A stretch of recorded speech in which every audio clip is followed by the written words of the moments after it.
अस्सलाम वालेकुम नाज़रीन कराम, नई वीडियो में आपको खुशामदीद कहते हैं। दो छोटे जहाज फूलों की पत्तियों से भरे जा चुके होंगे और नए नए सस्ते हुए तेल से भरी गाड़ियों के काफिले लाहौर की तरफ गामजन होंगे।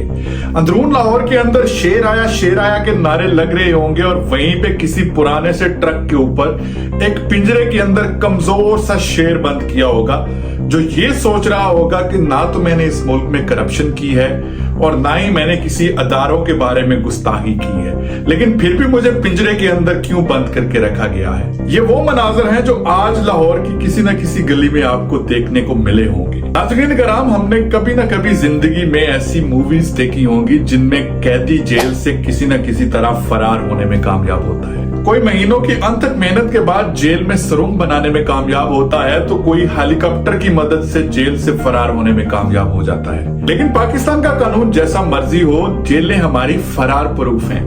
अगर तो आप किसी वडेरे के या सियासतदान के बेटे हैं तो आपके लिए जेल के अंदर मामलात कुछ और होंगे, लेकिन अगर आपका ताल्लुक गरीब आवाम से है तो आपके लिए जेल से बदतरीन जगह कोई नहीं हो सकती। कुछ लोगों ने तो कराची की सेंट्रल जेल के अंदर मैकडोनल्ड की डिलीवरी भी रेगुलर बेसिस पे होती हुई देखी है। इसके साथ साथ अगर जेल के अंदर किसी वडेरे का या सियासतदान का बेटा कैद है तो साथ में दूसरे कैदियों की भी मौजें लग जाती हैं। घर से पके हुए मुख्तलिफ किस्म के पकवान इन लोगों को जेल में भी मुहैया किए जाते हैं। लेकिन शायद ही आपने पाकिस्तान में कभी सुना हो कि जेल से कोई कैदी सुरंग लगा के या जेल फलांग के भागने में कामयाब हो गया। इसी तनाजर में प्रीवियस प्राइम मिनिस्टर मियां मोहम्मद नवाज शरीफ, जो कि एक सजा याफ्ता मुजरम से जेल से फरार किसी सनसनीखेज कहानी से कम नहीं है। मियां साहब को ना तो चम्मच के साथ सुरंग खोलने की जरूरत पड़ी और ना ही किसी डाक गाड़ी के अंदर बंद होकर भागने की जरूरत पड़ी। कैदी ने अपने सेल के अंदर बैठे बैठे ही लोगों को डरा दिया कि अगर उसको इस जेल से बाहर ना निकाला गया और बैरूने मुल्क ना पहुंचाया गया तो उसके खून की जिम्मेदारी मौजूदा हुक्मरानों के सर पे होगी। और फिर हमने देखा कि चंद ही दिनों में पूरी कौम मियां मोहम्मद नवाज शरीफ के प्लेटलेट्स काउंट करने पे लग गई थी। इमरान खान की कठोर कबीना के कान के भी आंसू निकल आए और इस कहानी का कैदी जेल से सीधा लंदन फरार हो जाता है। नवाज शरीफ के सजा और कैद जितनी ज्यादा मशकूक थी, उससे भी ज्यादा मशकूक उनकी जेल से रिहाई और फिर मुल्क से फरार थी। अब आप पाकिस्तान की अवाम को जज्बाती कह लें, जाहल कह लें, लेकिन वो इतने बेवकूफ नहीं है कि उनको ये पता ना चले कि पाकिस्तान की अदालतें इंसाफ देती हैं या नहीं और किस तरह से इस मुल्क के अंदर उनके वोट की तस्दीक की जाती है। वैसे तो साबका सिपह सलार जनरल कमर जावेद बाजवा के इस कौम पे बड़े एहसानात हैं। उन्हीं एहसानात में से एक एहसान उन्होंने जाते जाते अपनी अलविदाई तकरीर में किया, जिसमें वो ये कहते हुए पाए गए कि पिछले 70 साल में फौज ने हमेशा सियासत में मुदाखलत की है, लेकिन अब हमने अपनी गलतियों से सबक सीख लिया है और अब फौज किसी किस्म की भी सियासत में मुदाखलत नहीं कर सकती। तो लिहाजा फौज पे तनकीद करने का तो जवाज ही सिरे से खत्म हो गया। जाते जाते बाजवा साहब ये भी ताना दे गए कि इंडिया की फौज भी बहुत कुछ करती है, लेकिन उनकी अवाम कभी भी अपने जर्नैलों को तनकीद का निशाना नहीं बनाती। वो बस ये कहते कहते रह गए कि मुझे तो अवाम भी अच्छी नहीं मिली थी। लेकिन लगता है कि अदारे ने अपने अलविदाई अल्फाज को संजीदगी से ले लिया। पहले तो ये कहते थे कौन सी मुदाखलत, कैसी मुदाखलत। किसी मुंतहिब हुकूमत को 1-2 साल बर्दाश्त किया, उसके बाद उनको घर भेज दिया। उसके बाद 10-20 बंदे इधर उधर से तोड़ के कोई नई गवर्नमेंट बनाने में कामयाब हो गए। लेकिन अब सूरत हाल बिल्कुल मुख्तलिफ है।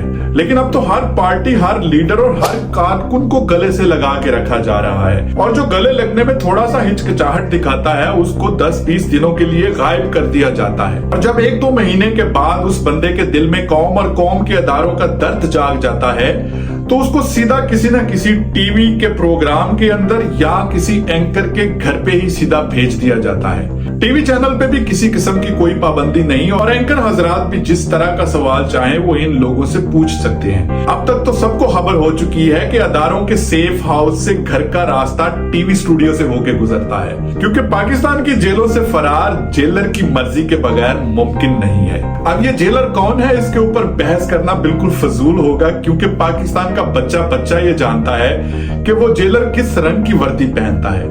आज नवाज शरीफ ने पाकिस्तान की जमीन पे लैंड किया तो हमें ये याद दिलवाने की कोशिश की कि इज्जत और जिल्लत अल्लाह के हाथ में है। इसके बाद अपने शुक्राने के तौर पे सर ऊपर को उठाया होगा और आसमान से जहाजों से बरसती हुई पत्तियां उनके चेहरे पे गिर रही होंगी। नवाज शरीफ साहब को ये नहीं भूलना चाहिए कि उन्हीं की तरह का एक वजीर आजम आज जेल के अंदर बंद है और वहां पे दंड बैठ के लगा रहा है। उसे तो वैसे भी वर्जिश करने की आदत है। आप अपना सोचिए कि अगर आपको जेल में दोबारा जाना पड़ गया और इस दफा आपकी जेल से फरार का भी कोई रास्ता ना निकला तो आप वहां पे क्या करेंगे? ये पाकिस्तान की सियासत का वो गंदा पहलू है जिसको किसी भी तरह से नजरअंदाज नहीं किया जा सकता। इस हकीकत से आंखें नहीं चुराई जा सकती कि इस मुल्क के अंदर गवर्नमेंट सिर्फ और सिर्फ एस्टेब्लिशमेंट की मर्जी से बनती है, लेकिन हकीकी आजादी उसी वक्त इस मुल्क को मिलेगी जब पाकिस्तान के अंदर अदारों की इंटरफेरेंस खत्म होगी। इस मुल्क के अंदर उन अदारों की हकीकत इतनी बड़ी है कि उनको इग्नोर नहीं किया जा सकता। जिसने भी जिंदा रहना है, जिसने भी सरवाइव करना है, उसने इन्हीं अदारों के साथ कंप्रोमाइज करके जिंदा रहना है। अगर आप इनके रोल को स्क्वीज करने की ख्वाहिश रखते हैं तो वो 1-2 दिन या 2-4 सालों की कहानी नहीं होगी, बल्कि उसके लिए भी आपको लगातार जमहूरियत के कई बरस गुजारने पड़ेंगे, जिसके बाद ही जाके आप इन अदारों के रोल को स्क्वीज कर पाएंगे।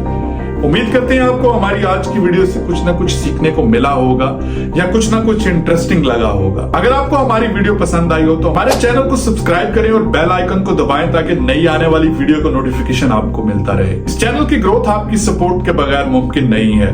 दोबारा इंशाल्लाह नई वीडियो में मुलाकात होगी। टिल देन, अल्लाह हाफिज।